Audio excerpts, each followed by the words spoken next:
I'm Haley, 29, staring at my phone in disbelief at my parents' text. Watch your sister's wedding online. I hadn't spoken to Bianca in 14 months. Not since she uninvited me from her wedding. Growing up, she always came first. Her achievements celebrated while mine were afterthoughts. That text message crystallized 29 years of being second best. What I did next would change our family forever. Before I dive deeper, where are you watching from today? Hit that like and subscribe button if you've ever had to make the difficult choice to walk away from toxic family dynamics. Trust me, this journey gets intense. The pattern of favoritism started early, when I was 7 and Bianca just 4. Our parents Thomas and Helen threw her an elaborate princess-themed birthday party with a bouncy castle, professional face painter, and custom cake. For my birthday the month before, a small gathering with grocery store cupcakes. Bianca's more social. Mom explained when I asked why my celebration was so different. She needs the extra attention. This wasn't an isolated incident. Throughout elementary school, my straight A's earned brief nods while Bianca's C+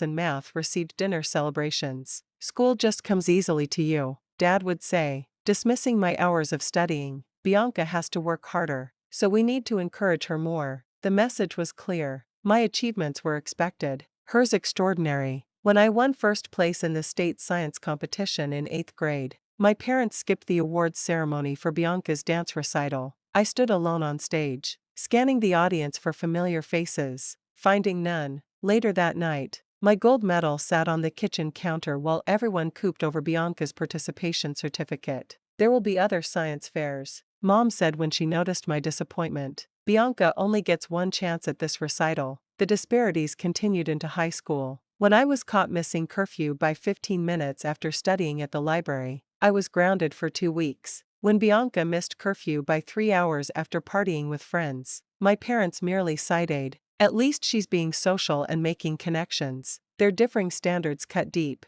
each instance reinforcing my place in the family hierarchy. College brought no relief. I attended State University on a partial scholarship, working 20 hours weekly at the campus bookstore to cover remaining expenses. Meanwhile, Bianca attended a private college with full parental support. Your sister isn't as academically inclined, they justified. She needs the smaller classes and more support. When I pointed out the unfairness during a rare visit home, Mom rolled her eyes. You're just jealous of your sister. Always have been. After graduation, I accepted a software engineering position in Seattle, grateful for the 3,000 m between us. The distance provided room to breathe, to build a life without constant comparison. I thrived professionally, advancing quickly through promotions and earning recognition my family never gave me. Each success felt like personal vindication. Yet, family patterns persisted despite the distance. Holiday gatherings often occurred when I couldn't attend due to work commitments. We had to schedule around Bianca's break, they'd explain, despite my sending my availability months in advance. Yet when Bianca needed financial help for her car repair or apartment deposit, I'd receive urgent calls about family supporting family. The one-way street of obligation became increasingly clear. Then there was Wesley. I met him at Thanksgiving 3 years ago, the one holiday I managed to attend. Wesley was my cousin Ryan's college roommate, invited because he couldn't travel home. We connected instantly over shared interests in hiking and classic films. For 3 days, we talked endlessly, exchanging numbers before I returned to Seattle. Our texts and calls continued for weeks until they suddenly stopped.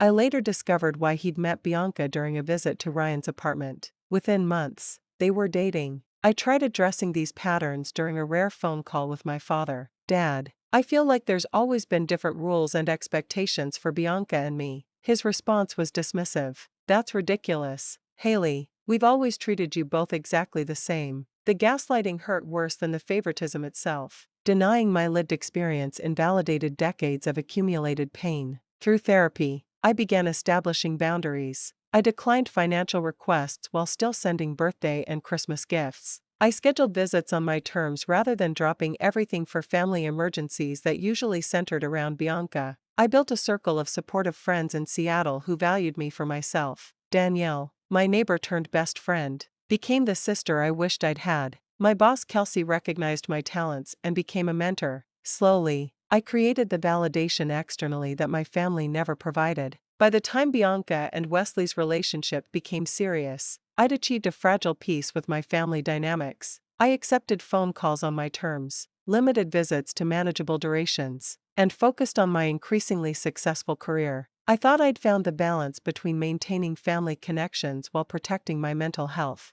Then came the engagement announcement that would unravel everything. I discovered Bianca and Wesley's engagement while mindlessly scrolling through Facebook one Tuesday evening. She said yes. Wesley's post proclaimed featuring a beaming Bianca flashing a diamond ring against a sunset backdrop at Mount Rainier. Ironically, a hiking spot I'd recommended to him when we were close. The engagement had happened 3 days earlier. Not one family member had called to tell me. The memory of Wesley and I sitting on my parents' porch swing during that Thanksgiving weekend flooded back. "I've never met someone who gets me like you do," he'd said, our shoulders touching in the chilly evening air.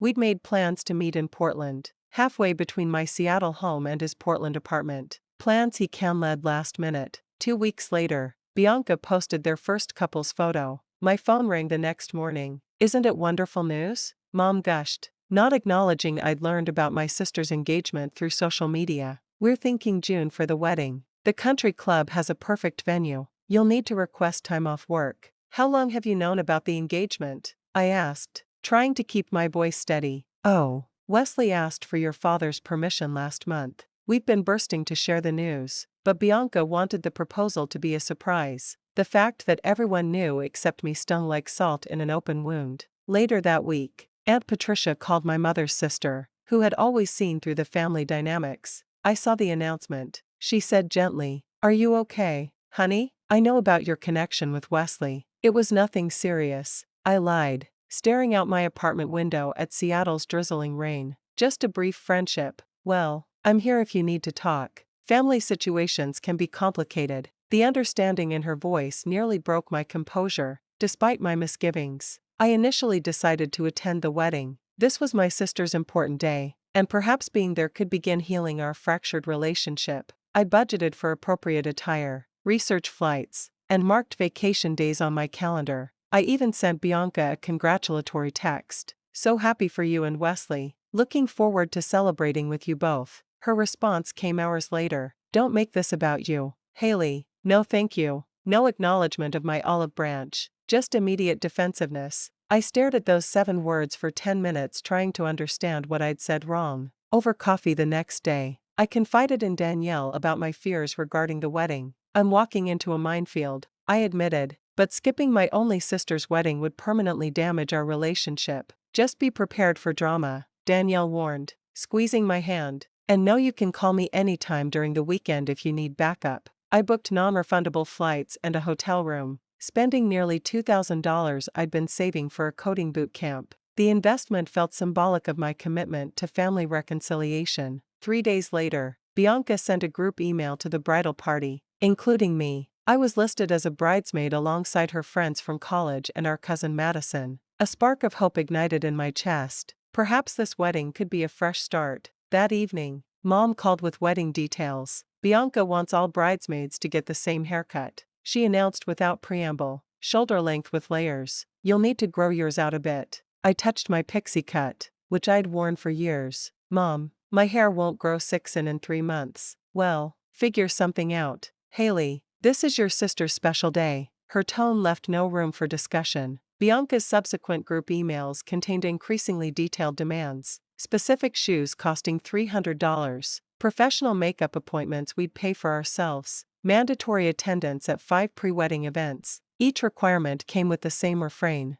"This is the most important day of my life. If you can't commit fully, let me know now." The unspoken threat hung in the air. Commitment meant compliance, no matter the cost, financially or emotionally. I added another $1,000 to my wedding budget and requested additional days off work for the bridal shower, bachelorette weekend, and rehearsal events. Mitchell, Bianca's best friend since high school, who'd always been kind to me, sent a private text. "Just a heads up, Haley, Bianca's been making some comments about you being included in the wedding. Might want to tread carefully." When I asked for clarification, he didn't respond. The warning signs continued mounting. Mom called about bridesmaid dresses, informing me that while everyone else had gone shopping together, they'd selected one for me. "It's non-refundable and needs to be altered. We'll send the bill." The dress cost nearly $600. twice what Bianca had initially specified as our budget. When I couldn't attend the bachelorette party in Miami due to a critical work deadline, Bianca sent a scathing email about my lack of priorities and selfish career focus. I offered to throw a separate celebration in Seattle, which she ignored. Instead, she sent daily updates about the Miami plans, each message emphasizing what I would be missing. Family members began taking sides. Cousin Ryan defended me during a family dinner I couldn't attend. Haley's busting her ass at work and still contributing more to this wedding than anyone, he reportedly said, resulting in him being relegated from groomsman to regular guest. My attempts at peacekeeping, sending thoughtful engagement gifts, offering to help with invitation addressing, suggesting I handle the wedding website, were met with cool dismissal. "We've got it covered," became Bianca's standard response, though Mom continued calling with complaints about wedding stress and how everything would be easier if you were here instead of across the country. The situation was deteriorating, but I remained determined to fulfill my bridesmaid duties. I'd already invested thousands of dollars and countless emotional hours. Surely, I thought the worst was behind us. I was wrong. The bridesmaid dress arrived in mid-February for months before the wedding. The size ordered was 3 smaller than I had specified, making it physically impossible to wear. When I called Mom about the mistake, she sighed heavily. "Well, Bianca thought you might want motivation to lose weight for the wedding. All the bridesmaids are on her special cleanse program." I struggled to find words that weren't profanities. "That's completely inappropriate. I need a dress that fits me now, not some hypothetical future body. Don't be so sensitive," Mom replied. "Your sister wants her wedding photos to be perfect. Is that so wrong?" The dress incident opened the floodgates for more demanding behavior. Bianca created a shared spreadsheet tracking bridesmaids, wedding preparation commitments, daily workout check-ins, weekly progress photos, skincare regimen adherence. Each category featured color-coded compliance ratings. My column remained stubbornly red despite my attempts to participate reasonably. Financial expectations escalated alongside physical ones. An email arrived detailing each bridesmaid's contribution expectations beyond standard expenses. $500 toward the honeymoon fund, $300 for the bridal shower, personal financing of professional pre-wedding manicures, pedicures, and facials. "I can't afford all this," I admitted to Mom during a tense phone call. "I've already spent over $3,000. Your sister is marrying into the Hamilton family," she responded, referencing Wesley's upper-middle-class background. "Their friends and family give generous wedding gifts. We can't appear cheap." The gaslighting intensified with each conversation. When I questioned if other bridesmaids were facing similar financial burdens, Mom insisted everyone was happily contributing and that I was looking for problems. Mitchell later confirmed that several bridesmaids had been given family financial assistance. Everyone except me. 8 weeks before the wedding, Bianca called about the bridal shower, which Madison was hosting. "We're expecting your contribution check by Friday," she stated flatly. "And I need you to create a video montage for the shower." Everyone sent their clips except you. "What video? This is the first I'm hearing about it." "I definitely told you. Check your emails." I had thoroughly finding nothing. "I'll need specifics about what you want in the montage," I said, trying to sound cooperative. "Seriously, Haley, everyone else figured it out without handholding. This is exactly why." She stopped abruptly.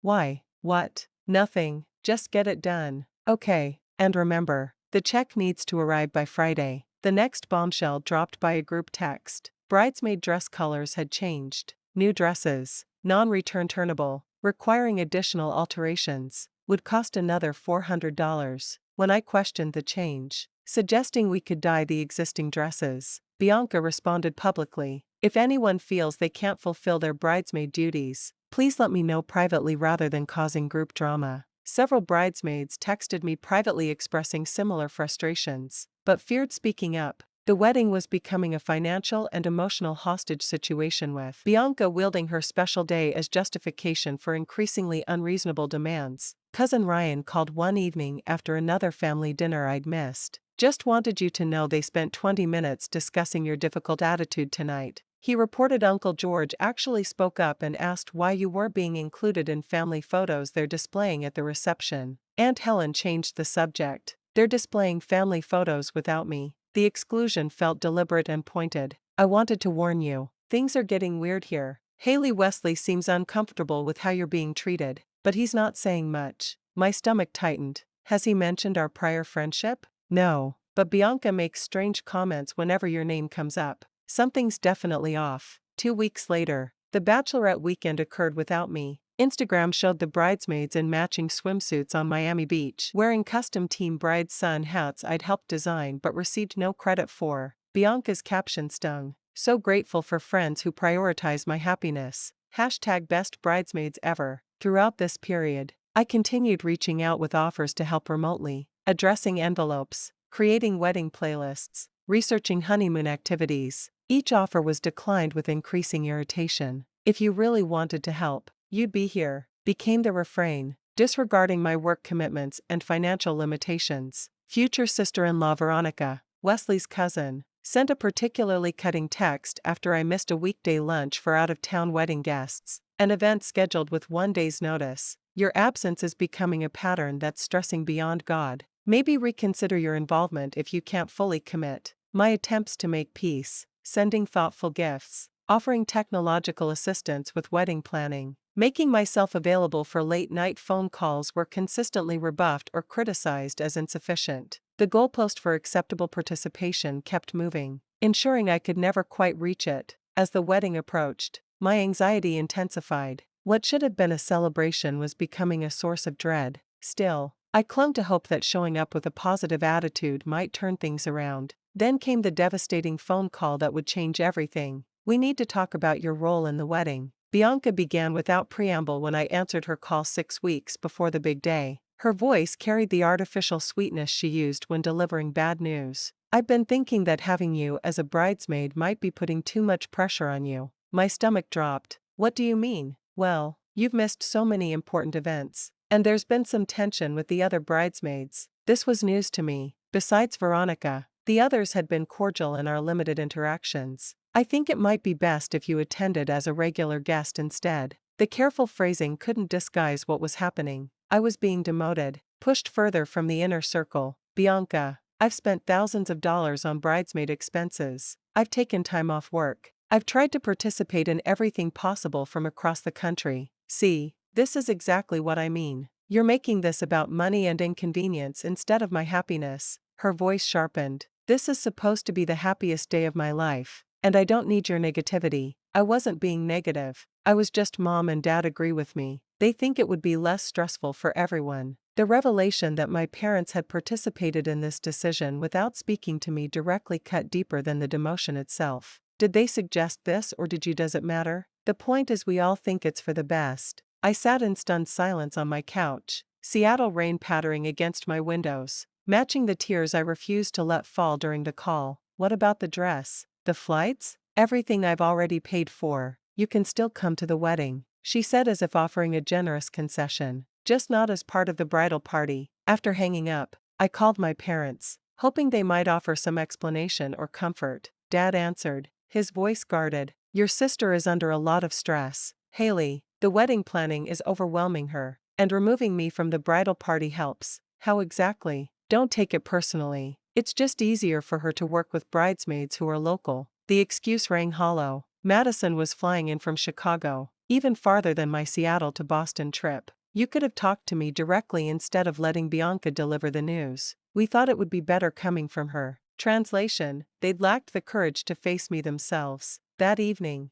I received a text from Wesley's mother, Margaret, whom I had met briefly at the engagement party. Just heard about the bridesmaid situation. Aaron and I want you to know we think it's uncalled for. Wesley seems uncomfortable with the decision but says Bianca was insistent. The next morning brought the official uninvitation email, clinical in its formality. After careful consideration of family harmony and logistical concerns, we've revised the wedding party arrangements. It continued with bullet points about returning the bridesmaid dress for partial credit and instructions to arrive at the ceremony 30 minutes later than the time on my formal invitation. The email was signed from Bianca and my parents, a united front of rejection. At work the following day, I broke down in the middle of a team meeting when my project manager asked about my upcoming time off. I might need to adjust those days. I managed before tears overwhelmed me. Kelsey, my boss, guided me to a private conference room. What's going on, Haley? This isn't like you. The whole story poured out. Not just the wedding drama, but the lifetime of feeling secondary, disposable,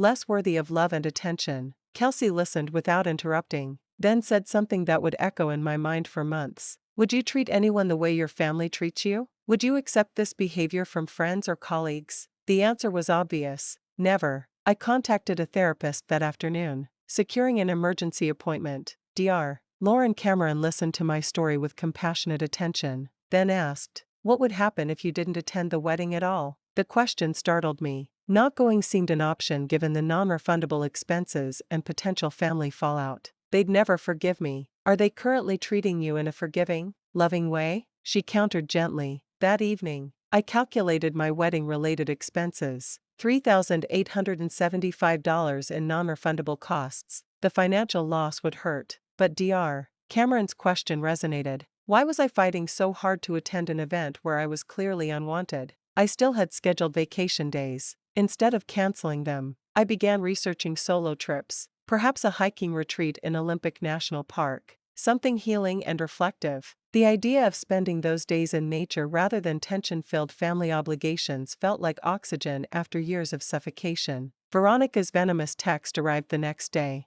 Bianca told me about your dramatic reaction to the bridesmaid adjustment. For someone who claims to care about her sister, you're making everything worse. Your absence from the bridal party will be for the best. The photos will look more cohesive anyway. Wesley's parents called unexpectedly that weekend. We wanted to check on you, Aaron said, genuine concern in his voice. This situation doesn't sit right with us. Wesley hasn't said much, Margaret added, but he seems troubled by how you're being treated. We want you to know not everyone supports what's happening. Their kindness nearly undid me. Thank you, I managed. That means more than you know. As the wedding approached, family communication dwindled. My parents' calls became less frequent, filled with wedding details that pointedly excluded me. Bianca stopped responding to my texts entirely. The family group chat buzzed with excitement about welcome bags, rehearsal dinner arrangements, and out-of-town guest activities, conversations I was included in, but clearly not expected to contribute to. The wedding was 3 weeks away when I made my decision. I would not attend. The realization brought immediate, overwhelming relief, like putting down a heavy backpack I'd carried for years. I wouldn't tell anyone yet. I'd use the coming days to strengthen my resolve and prepare for the inevitable fallout. For now, the decision was a private victory, a reclamation of power in a situation designed to render me powerless. June 17th dawned sunny in Seattle, a rare perfect day that contrasted sharply with my mood. I'd woken to a barrage of family social media posts. Wedding day is here. Mom, can't believe my baby girl gets married today. Dad, and dozens of arrival photos from relatives at the Boston venue. Nobody had called or texted me directly, my absence apparently unremarkable. I'd spent the previous evening preparing my apartment for a self-care day. Comfort foods in the refrigerator, favorite movies queued up, phone set to do not disturb for everyone except Danielle and Aunt Patricia. My wedding outfit hung untouched in the closet, tag still attached, a visual reminder of paths not taken. At 10:17 a.m., my phone vibrated with a text from an unexpected source. My parents' joint number. Ceremony starting soon. Watch your sister's wedding online. Link. Password. Bianca Wesley forever. No personal message. No acknowledgement of my uninvitation or absence. Just a live stream link as if I were any distant acquaintance unable to attend. Before I could process this bizarre olive branch, or was it a final twist of the knife, another text arrived. This one from Bianca herself after weeks of silence. Don't ruin this for me by commenting or drawing attention to yourself on the livestream chat. Some of Wesley's family still doesn't know why you're not here. The implication was clear. A cover story had been created to explain away my absence, one that likely cast me as the villain. I sat at my kitchen table, staring at both messages, a storm of emotion swirling through me. Part of me wanted to ignore the link entirely, a final boundary-setting act. Another part felt morbidly curious about this event I'd invested so much in emotionally and financially. After 20 minutes of internal debate, I opened my laptop and clicked the link.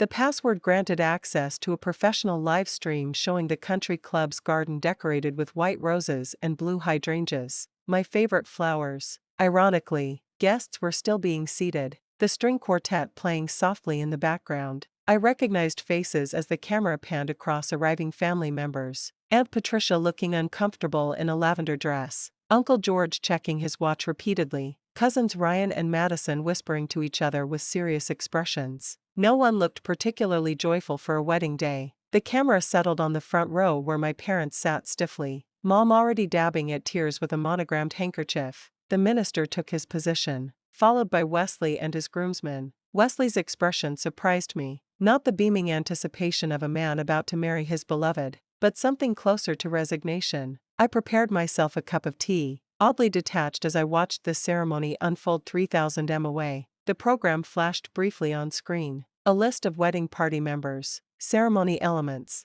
and family acknowledgements. My name appeared nowhere, not as a removed bridesmaid, not as the bride, not in the family thank you section. I had been completely erased. The bridesmaids processed down the aisle, now numbering 5 instead of 6, wearing the blue dresses I'd paid for but never worn. Madison, walking last, glanced briefly at the empty seat next to my parents, the space presumably reserved for me, before taking her place at the altar. Then came the moment I'd both dreaded and morbidly anticipated. Bianca appeared at the end of the aisle on our father's arm. Her dress was indeed stunning, a cascade of lace and crystals that caught the sunlight, but her expression matched Wesley's tense, performative, lacking the radiance one expects from a bride. As Dad delivered Bianca to Wesley's side, the camera caught my mother's speech to surrounding guests. My beautiful daughter is getting married, our only daughter on her perfect day. The deliberate erasure of my existence hit like a physical blow. 29 years of sisterhood dismissed in a single sentence. The ceremony proceeded with traditional elements, vows that sounded rehearsed rather than heartfelt, a unity candle that refused to light properly, readings delivered by Wesley's siblings, both of whom were included despite living farther away than I did. Throughout it all, I noticed Wesley rarely looking at Bianca directly, his responses mechanical. Then came my parents' speech delivered jointly before the final blessing. Mom spoke first. We've always known Bianca was destined for something special. From her first steps, we recognized her exceptional spirit. Dad continued. Watching her grow into the remarkable woman before us today has been our greatest joy as parents. Wesley, you're receiving our greatest treasure. As they spoke about their greatest joy in parenting, singular, not plural, something shifted inside me. The live stream buffered briefly, the image freezing on my parents' proud faces as they celebrated their only acknowledged child. In that suspended moment, clarity washed over me like a wave. I was witnessing not just a wedding, but the perfect manifestation of our family dynamics. The message had never been clearer. There was room for only one daughter in their hearts. My finger hovered over the mouse pad. A simple choice before me: continue watching this ceremony where I'd been systematically erased, or choose myself instead. In that moment, I knew with absolute certainty what I needed to do. I clicked cancel. The live stream disappeared, my screen returning to the peaceful ocean background of my desktop. The silence in my apartment felt suddenly sacred rather than lonely. For perhaps the first time in my life, I had chosen my own well-being over the gravitational pull of family obligation. I closed my laptop, made a fresh cup of tea, and stepped onto my small balcony overlooking Elliott Bay. The Seattle skyline had never looked more beautiful, the distance from Boston never more comforting. Whatever happened at that wedding now, I had freed myself from being its witness or victim. My phone remained blissfully silent for exactly 47 minutes after I closed the live stream. When it finally buzzed, I expected parental outrage or bridal accusations. Instead, Mitchell's name appeared on screen. Reception is a disaster. Food issues. DJ played wrong first dance song. And Wesley's mom just had words with your parents. Thought you'd want to know karma is real. I hadn't expected this. Had imagined the perfect wedding proceeding without me, reinforcing my expendability. Mitchell continued texting updates throughout the afternoon. The cake partially collapsed during cutting. Bianca and Wesley had a visible argument during couple photos, and several guests left early, including Wesley's grandparents, who reportedly disapproved of how the sister situation was handled. Social media told its own story as the day progressed. Early ceremony photos showed forced smiles and proper poses. Reception images revealed increasing disarray. Bianca looking tearful rather than joyful. Wesley engaged in intense conversation with his parents rather than mingling with guests. My parents sitting alone at the family table while others danced. Cousin Ryan sent a video that evening. The father-daughter dance where Dad stepped on Bianca's dress train, causing her to stumble and snap at him before storming off the dance floor. Thought you might enjoy this karmic moment. Ryan's message read, "Missing you here. Several people have asked where you are. The first parental contact came near midnight Boston time, a voicemail from mom slurring slightly from wedding champagne. I noticed you logged off the live stream. After everything we did to include you, you couldn't even watch your sister's special day. Always making everything about yourself. Haley, the wedding was perfect without you, but you've upset your father deeply. I deleted the message without returning the call. A small act of self-preservation that would have been unthinkable months earlier. The following day brought surprising news from multiple sources. Mitchell reported that Bianca and Wesley had separate airport transfers for their honeymoon departure. Aunt Patricia called to say the wedding planner had quit mid-reception after Bianca threw a champagne glass during a dispute about the seating chart. Madison shared that several bridesmaids were comparing notes about money they'd spent on last-minute demands. Most unexpected was the text from Wesley 3 days after the wedding while supposedly on his honeymoon. I owe you an apology, Haley. What happened with the wedding and your exclusion wasn't right. There's a lot you don't know. I waited a day before responding, unsure of appropriate boundaries with my new brother-in-law. I appreciate that. Wesley, I hope you're enjoying your honeymoon. His reply came quickly. We're not on a honeymoon. Bianca flew to the resort. I'm at my parents' house. This marriage was a mistake rushed for the wrong reasons. 2 weeks later, Wesley called. Against my better judgment, I answered. I need to explain some things. He began. When Bianca and I started dating, she was fixated on how close you and I had been during that Thanksgiving. She would question me constantly about our conversations, what we shared, if there had been anything romantic. There wasn't. I clarified, though the potential had certainly existed. I know that. But Bianca built it into something bigger in her mind. When we got engaged, she became obsessed with the idea that you might somehow interfere or outshine her. The bridesmaid invitation was her mother's idea. Appearances mattered to your parents. The systematic exclusion afterward was Bianca's way of controlling the narrative. But why did you go along with it? I asked the question that had haunted me. Wesley sighed heavily. Weakness, conflict avoidance. By the time I recognized the pattern, wedding plans were advanced and both families were invested. I told myself it would get better after the pressure of wedding planning passed. He paused. I was wrong. The day after the wedding, Bianca admitted she's been resentful of you for years. Your career success, your independence, the way certain family members admire you despite your parents' favoritism. The revelation stunned me. While I'd spent years feeling inferior in the family hierarchy, Bianca had apparently harbored her own insecurities. I never knew she felt that way. She wouldn't want you to know. It would undermine the narrative that you're the difficult one. Wesley's voice softened. For what it's worth, your absence was noticed. My parents especially thought the situation was handled terribly. After Wesley's call, more pieces fell into place. Aunt Patricia visited Seattle the following month, staying in my guest room for a weekend of honest conversations. Your parents have always struggled with your independence, she explained over coffee at Pike Place Market.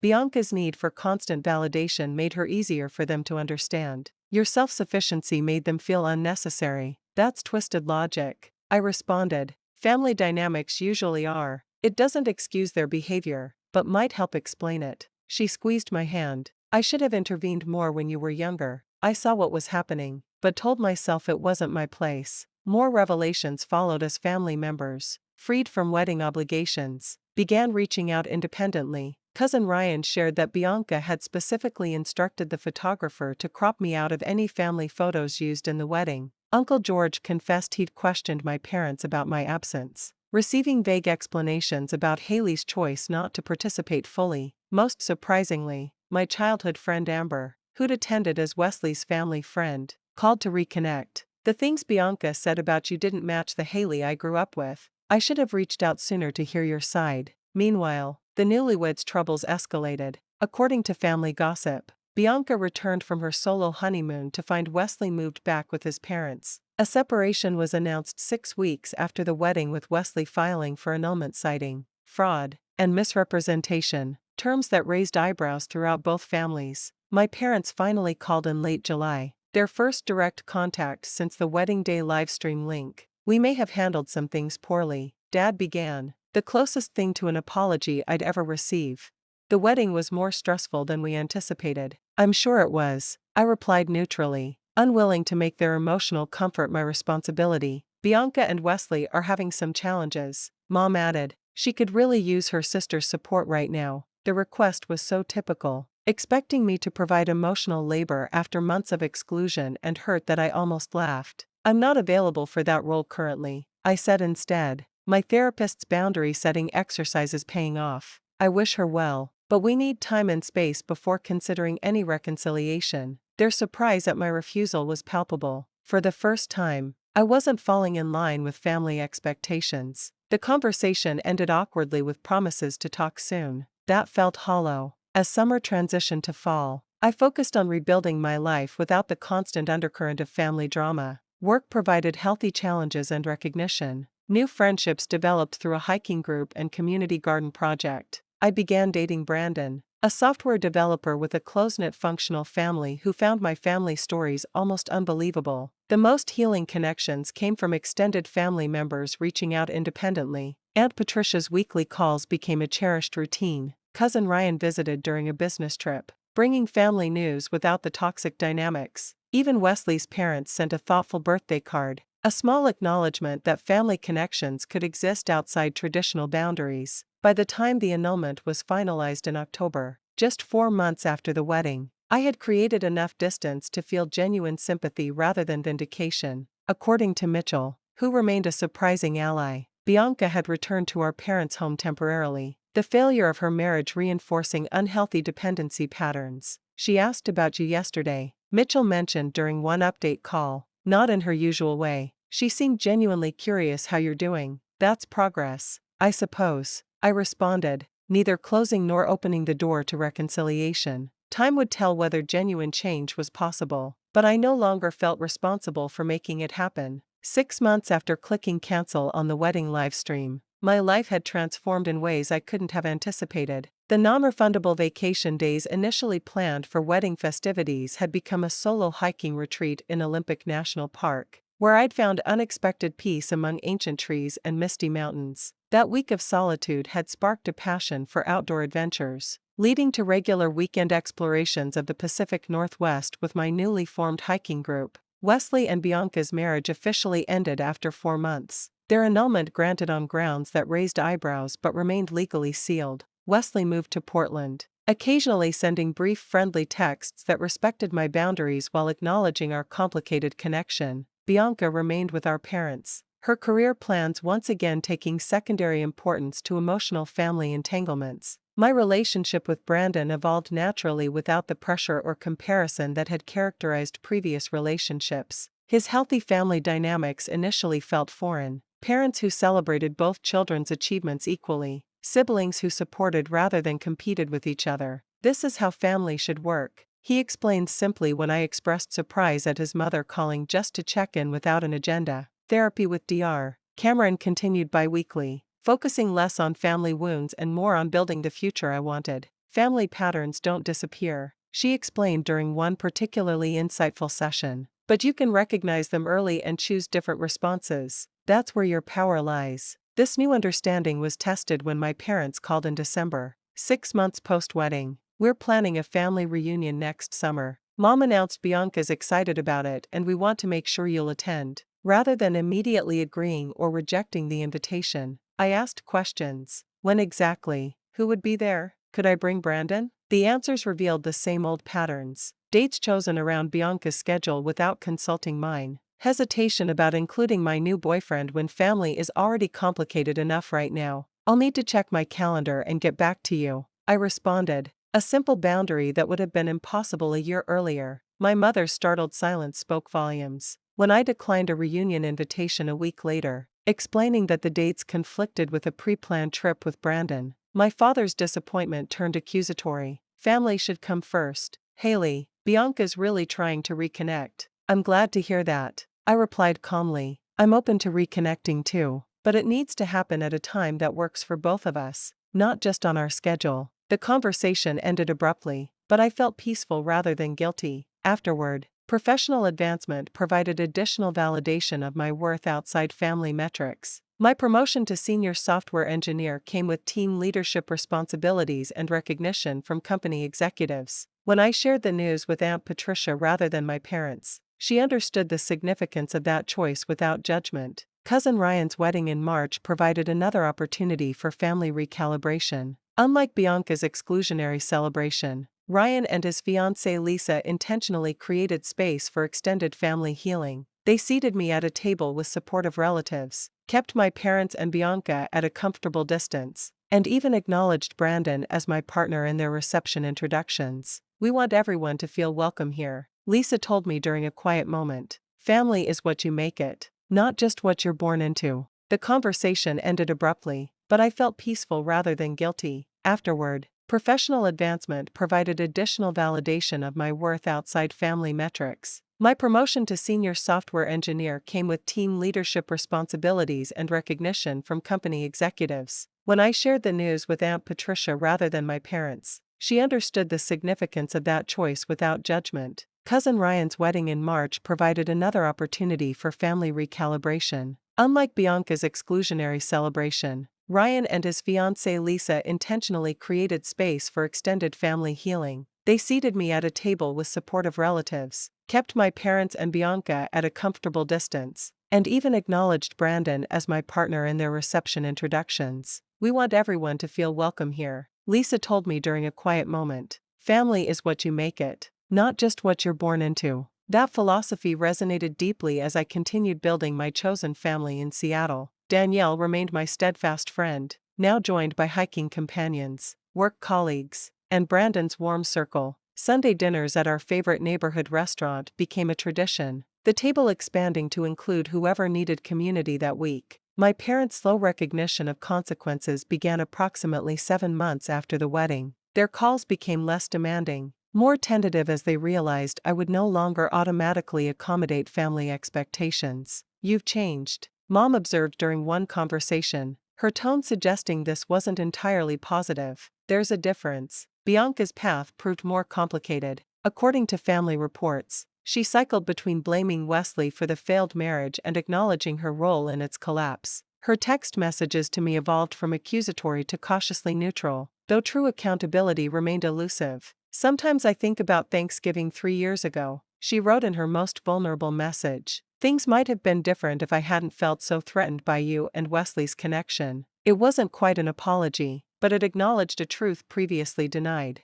I responded with equal honesty. "I never intended to threaten you. If you're open to it, maybe we can talk about that sometime. Not to rehash the past, but to understand each other better for the future." That conversation hasn't happened yet, but the possibility remains open. Healing family relationships after decades of dysfunction doesn't follow a tidy timeline. Some days bring progress, others reveal how deeply entrenched the patterns remain. The difference now is that I no longer measure my worth by their validation. The most unexpected outcome of this challenging year has been the deepening of my self-rest. Each time I honor my boundaries, prioritize my well-being, or speak my truth without apology, I strengthen the relationship with myself that was damaged by years of family dynamics. That inner foundation makes all other relationships with Brandon, friends, colleagues, and yes, even family more authentic and satisfying. Looking back at that pivotal moment when I clicked cancel on the live stream, I recognize it as more than just closing a window. It was opening a door to a different way of existing in the world, one where I am the author of my story rather than a secondary character in someone else's.